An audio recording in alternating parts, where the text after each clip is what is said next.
Good afternoon, Facebook followers. We're so glad that you're tuning in to be with us tonight. We wish you could be with us, but as we're here tonight, we're in our Bible study here on Sunday night. All the kids and workers are in the back doing the things with the kids, which they always do on Sunday night, but we have a good group here for our Bible study, and we're glad that you're with us. We're in 1 Samuel. We'll start with chapter 27 tonight, so we hope if you're home, you'll still get your Bible and you'll turn to it and you'll follow along and be with us tonight. Just to give you a little update, last time we were in 1 Samuel, we were talking about David, how he had the opportunity to kill Saul again, and once again he let him go. Now you always remember we talked about why would David not kill Saul even though Saul was trying to kill him? Why? He's God's anointed. He said it was not his place to take him out. Even though God was trying to kill him, he was going to let God remove him when it was time. But yet he talked to Saul, let him know that he could have killed him, but he didn't. So Saul, in the verses right before 27, Saul acknowledged that he had sinned once again, that David was a better man than him. Then Saul said to David in verse 25 in chapter 26, "Blessed be thou, my son of David, that thou shalt both do great things, and also shalt still prevail." So David went on his way, and Saul returned to his place. So at that time, Saul did not have the urge to try to kill David at that time.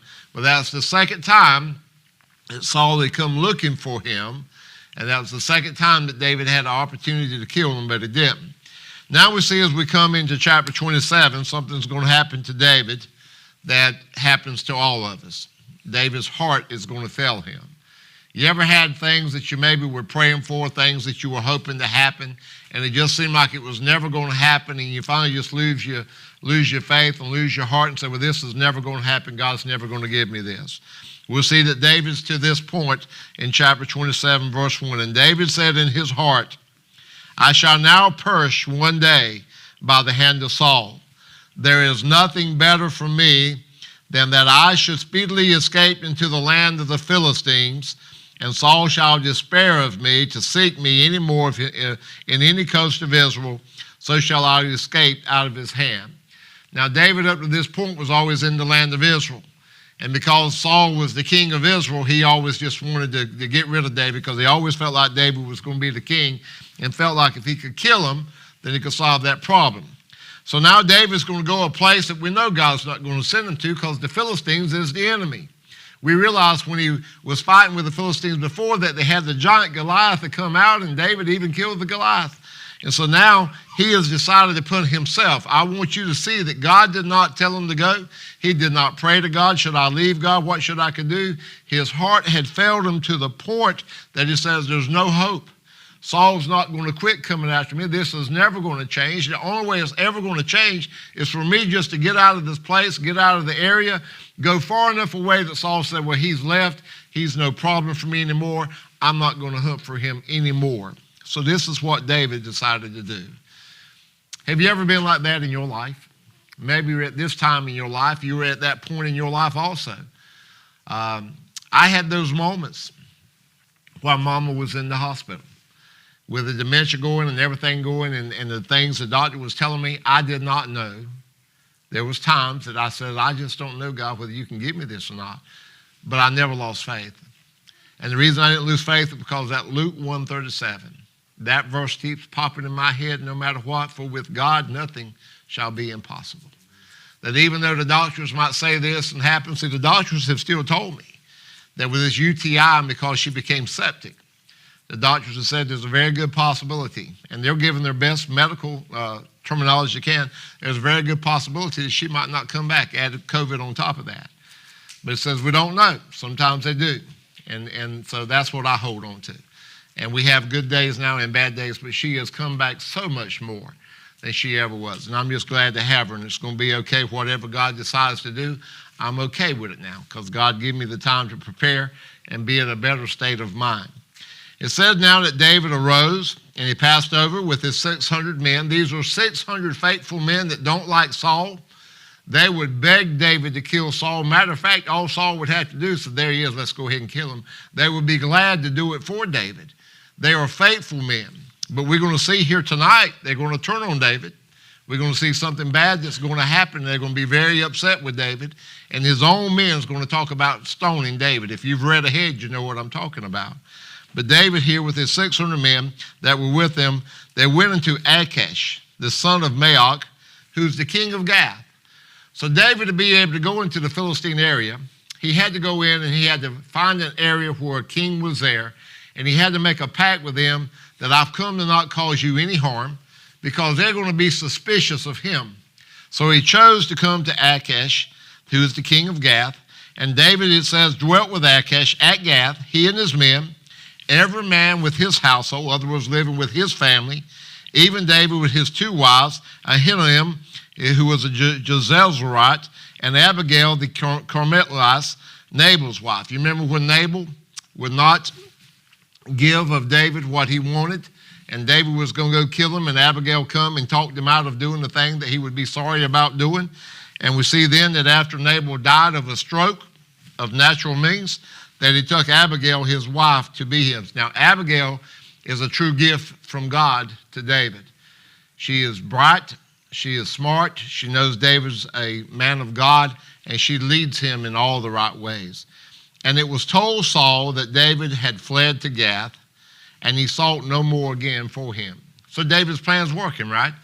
He's left the land of Israel. He's gone to the Philistine land. Saul's still asking about him, because Saul is just like Pharaoh when we had in Egypt. You remember every time Moses wanted to take the people out, and then Pharaoh would finally tell Moses, go get your people and get out, but every time he'd do, he'd go back and get them. Well, Saul, he'd always tell David, I am not going to bother you anymore. I've sinned. I've did wrong. But it's just a matter of time before he's looking for him again. We see in verse 4 that Saul still was looking for him. David was right. If I hadn't have left, then he would still been looking for me. But it was not God's intentions for David to leave. God would have never had David leave that. And we're going to see what kind of predicament it put him in pretty soon. So David said unto Achish, if I have now found grace in thine eyes, let them give me a place in some town in the country, that I may dwell there. For why should thy servant dwell in the royal city with thee? So David was in the town of Gath with Achish. But David says, it's not good for me to be here. I'm an Israelite. You know who I am, but I'm not causing you any harm. Me and my 600 men is not causing any harm. But would you give us a place that could be our own, that we could have? And we could just go and we won't bother anybody, and we'll just go out there and we'll do our thing, and we appreciate everything you've done for us, and we won't cause you any problem. So Achish then gave him Ziklag that day. Wherefore Ziklag pertaineth unto the kings of Judah unto this day. And the time that David dwelt in the country of the Philistines was a full year and 4 months. And David and his men went up and invaded the Jezreelites and the Gizrites and the Amalekites, for these nations were the old inhabitants of the land. He did not like them. They were always a problem to him. And so he constantly was at battle, him and his 600 men. You just have to realize David just loved a good fight. He was a warrior at heart, and he didn't mind just going to war. And as thou goest ashore, even unto the land of Egypt. And it said that David smote the land and left neither man nor woman alive.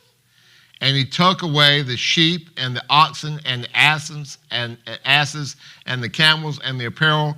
And he returned and came back to Achish. And Achish said, whether have you made a road today?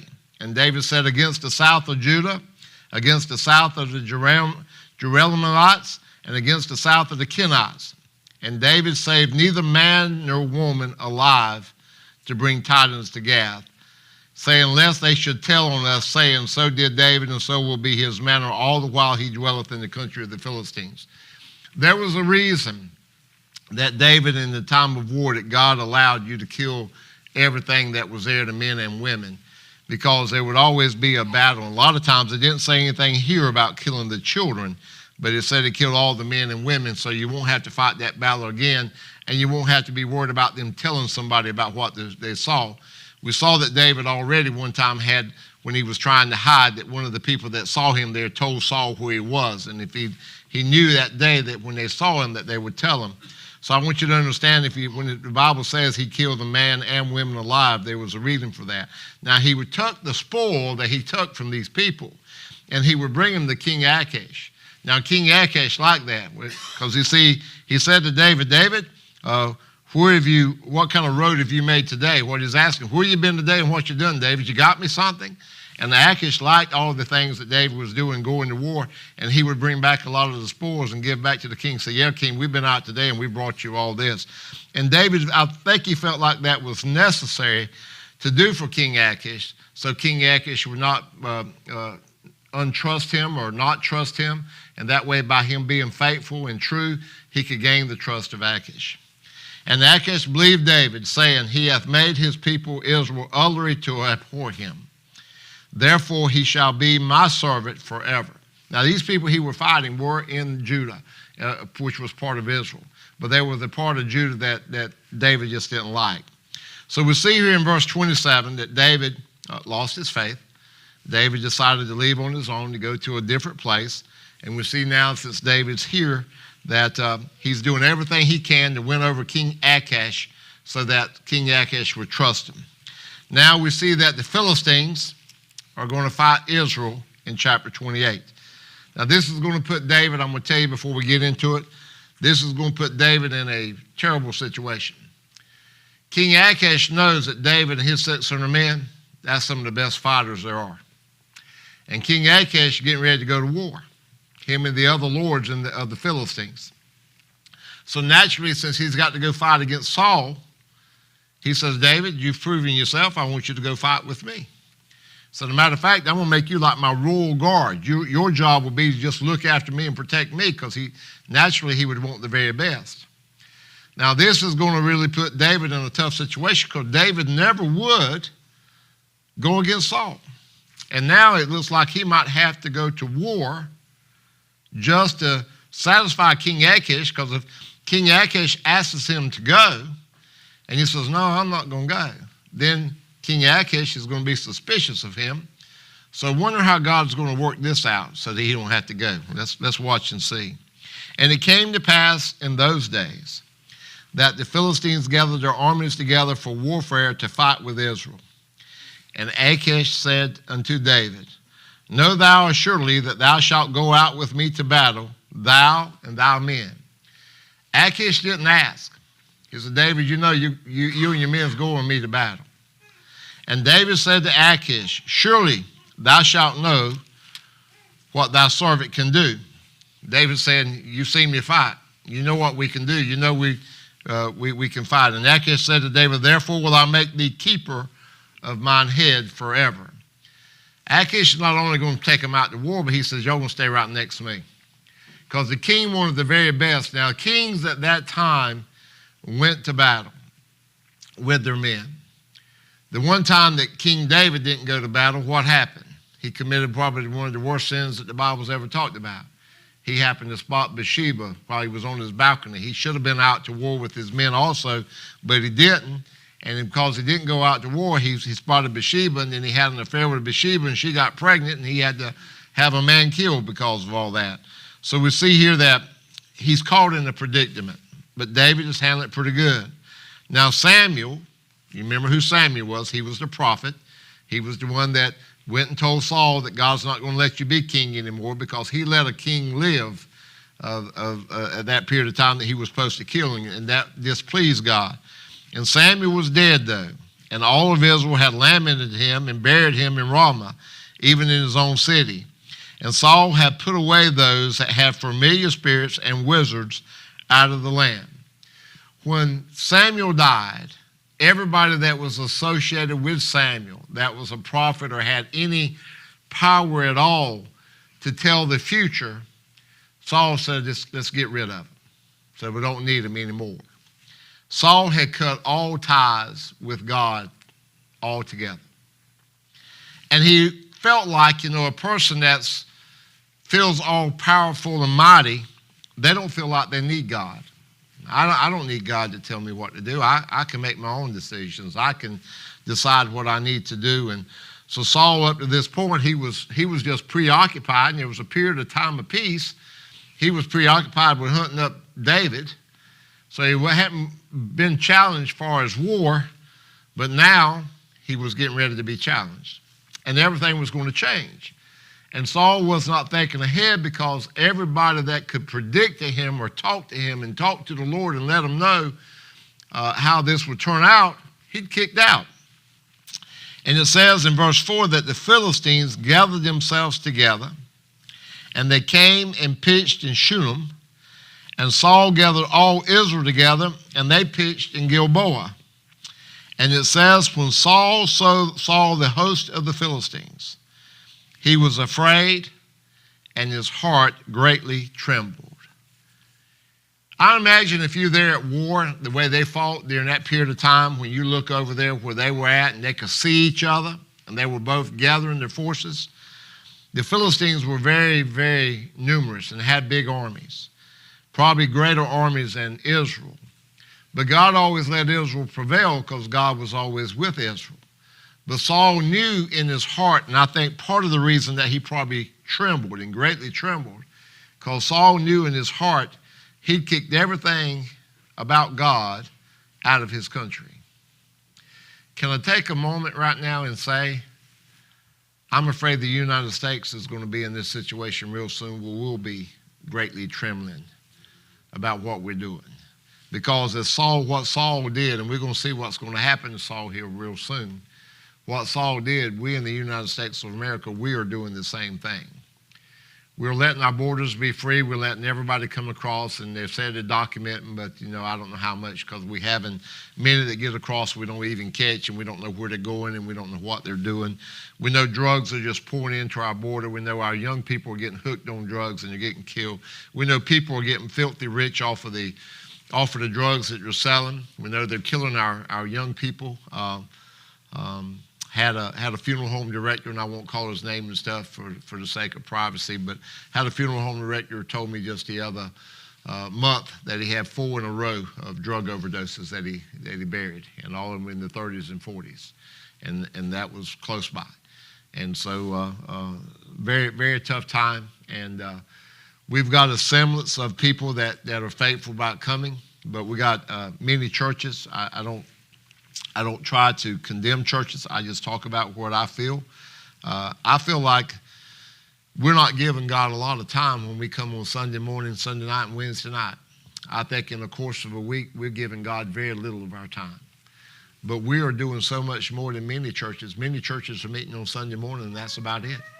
And they're not meeting on Sunday night, and they're not meeting on Wednesday night. Now, in Iron Hill, you needn't hold your head up too high, because when I come, you did not have a Sunday night service for 17 years.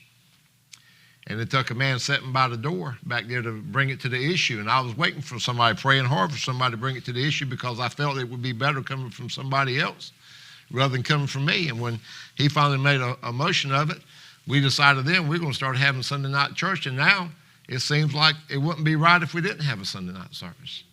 And I haven't. I realize our crowds could be better, but if you consider everybody we've got back in the back with all those kids and what we had up here this morning, to show you how far we've come, and I'm not one for counting numbers, but we're so blessed for having so many new people come to our church. But we had 83 in Sunday school this morning. And then we probably, I know, had 20 some or more that came in for just our preaching service. And we've come a long way. When I came here at Iron Hill, Thomas and Alan, how many did we have probably? 25 or 30? Low. It was low.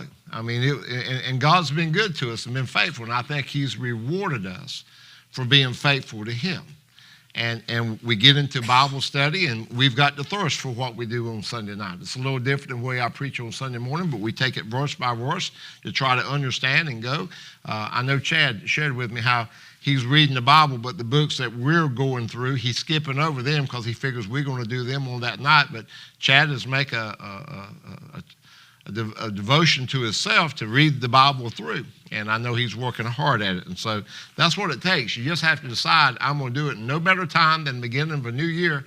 So I'm going to get into my Bible and I'm going to read it and I'm going to study it out. And when you don't understand it, you've got to do some digging and get you a study Bible so you can figure out what's going on. But Saul, he greatly trembled. And when Saul inquired of the Lord answered him not, neither by dreams, neither by Urim, neither by prophets. God had shut his mouth and God was not saying anything. I think part of the reason that the United States is still hanging on by the thread is because of the faithful few that is still praying, the faithful few that's still coming. Because I still remember Sodom and Gomorrah.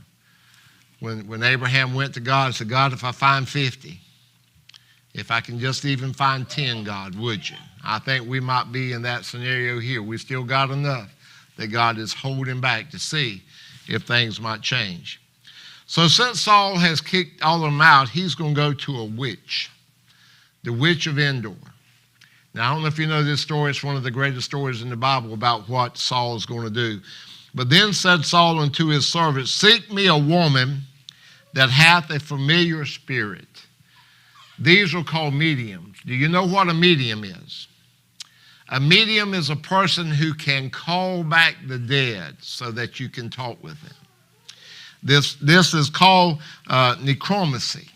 And necromancy is really talked about in the Bible. And we're going to talk about this in detail about whether it's true, whether it did happen, or whether it didn't happen. But Saul is wanting to find a woman because you know who he wants to bring back from the dead and talk to? Samuel. He says, oh boy, I miss Samuel.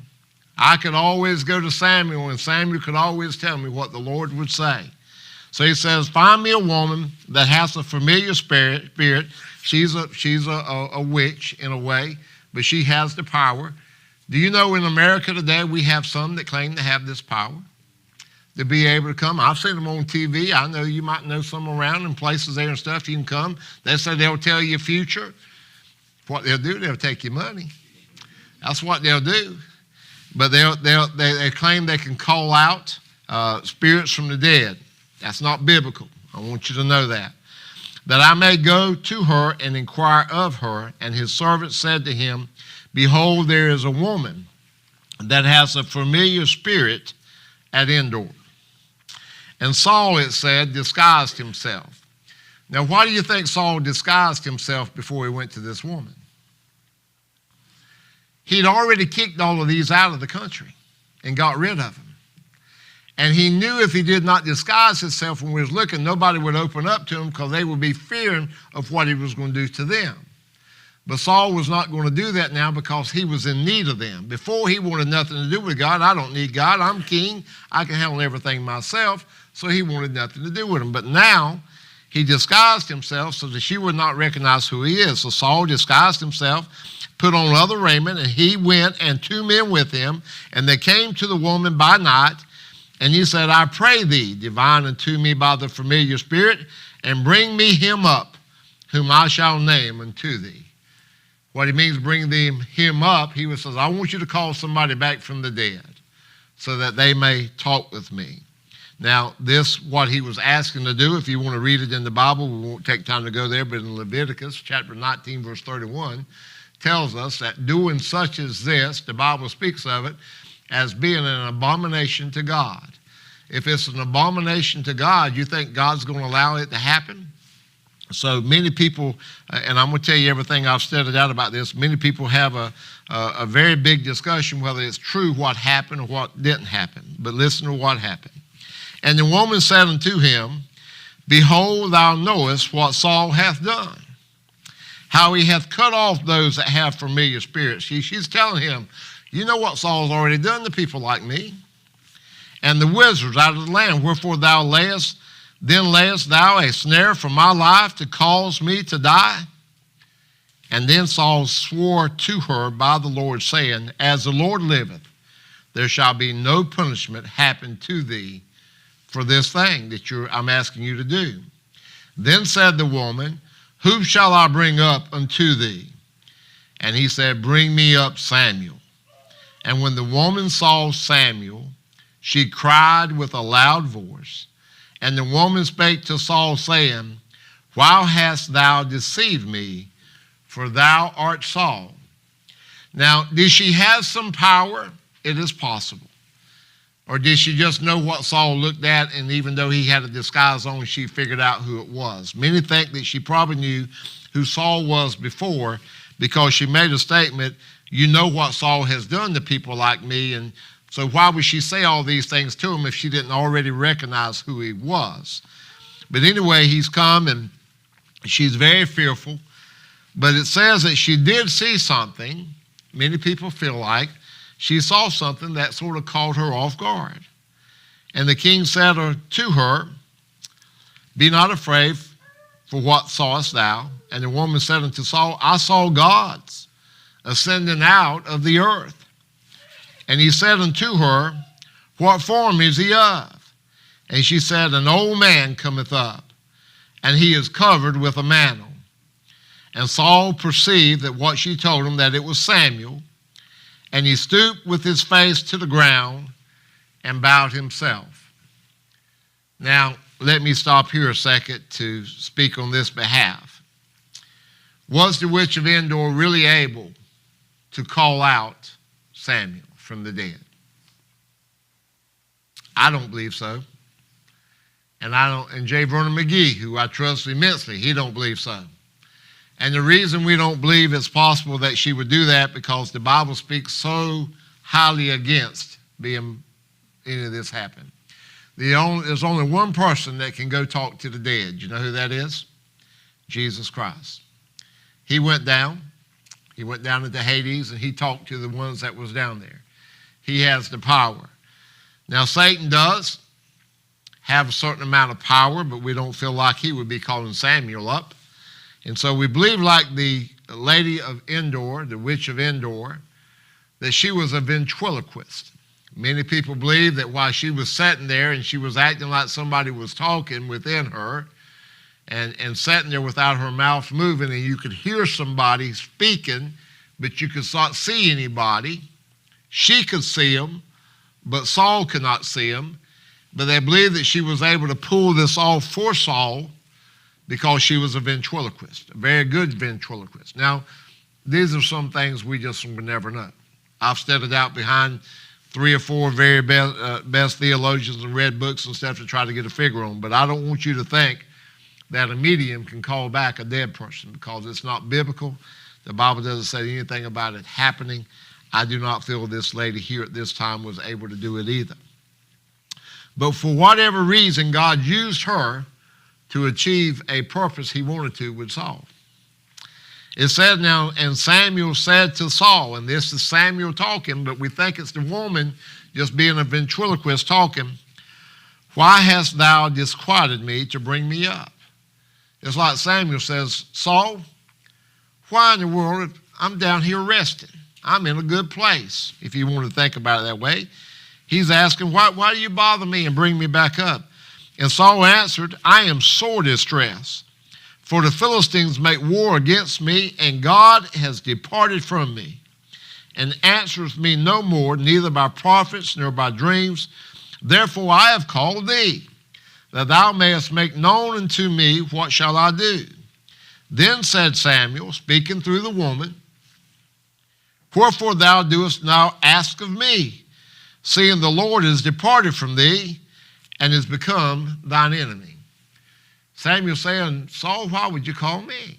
You know I am of the Lord, and if the Lord is departed from you, and he's your enemy now, why in the world would you send for me? And the Lord hath done to him as he spake by me, for the Lord hath rent the kingdom out of thine hand, and given it to thy neighbor, even to David, because thou obeyest not the voice of the Lord, nor executest his fierce wrath upon Amalek." He was the king that he was supposed to kill. You remember when we had that early on in Samuel, when he was killing them, he kept King Amalek alive. And remember, Samuel went in and hacked him to death.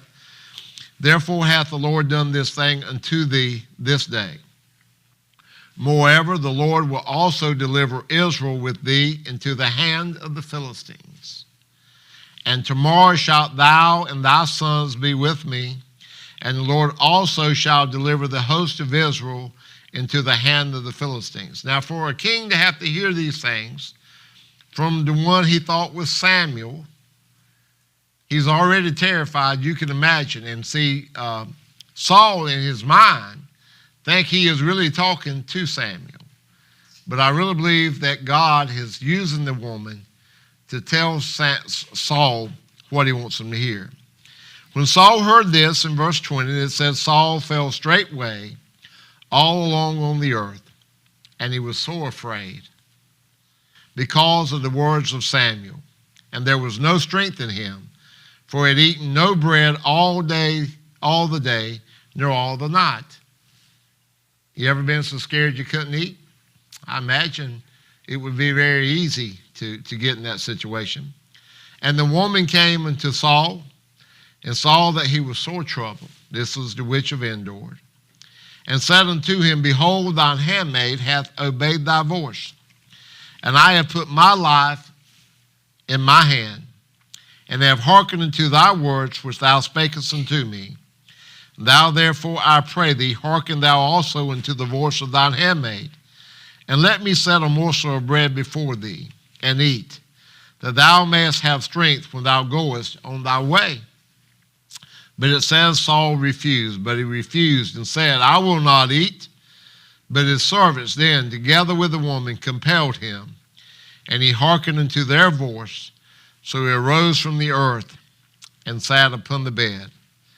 And it said that the woman, she had a fat calf in the house, and she hasted and killed it, and took flour and kneaded it, and did bake unleavened bread thereof. And she brought it before Saul and before his servants, and they did eat. And they rose up and went away that night. Now, as we come to chapter 29, David still, we haven't figured out how he's going to not have to fight with Saul. How is God going to take care of that? We know God's in control. We know God can do anything that he wants to do. David, if he comes to Achish and says, Achish, I don't want to go fight with you, then that's going to cause Achish to distrust him, and he'll be kicked out of Philistines. But God's going to have the way to work it out. So let's look at chapter 29 as we finish up tonight. Now the Philistines gathered together all their armies to Aphek, and the Israelites pitched by a fountain, which is Jezreel. And the lords of the Philistines passed on by hundreds and by thousands. But David and his men passed on in the rearward with Achish. The king's always at the back of the pack when the army comes. The ones that's at the very front, you remember how he sent Uriah? He told him to put Uriah at the very front of the battle, because all the ones at the very front of the battle are almost always killed. But the king is at the back. Why is David and his men back at the back also? Because Achish says, you're going to be my guard. You're going to be the one to look after me. So here was David and his 600 men, some of the best fighters. Achish, he kept them at the back.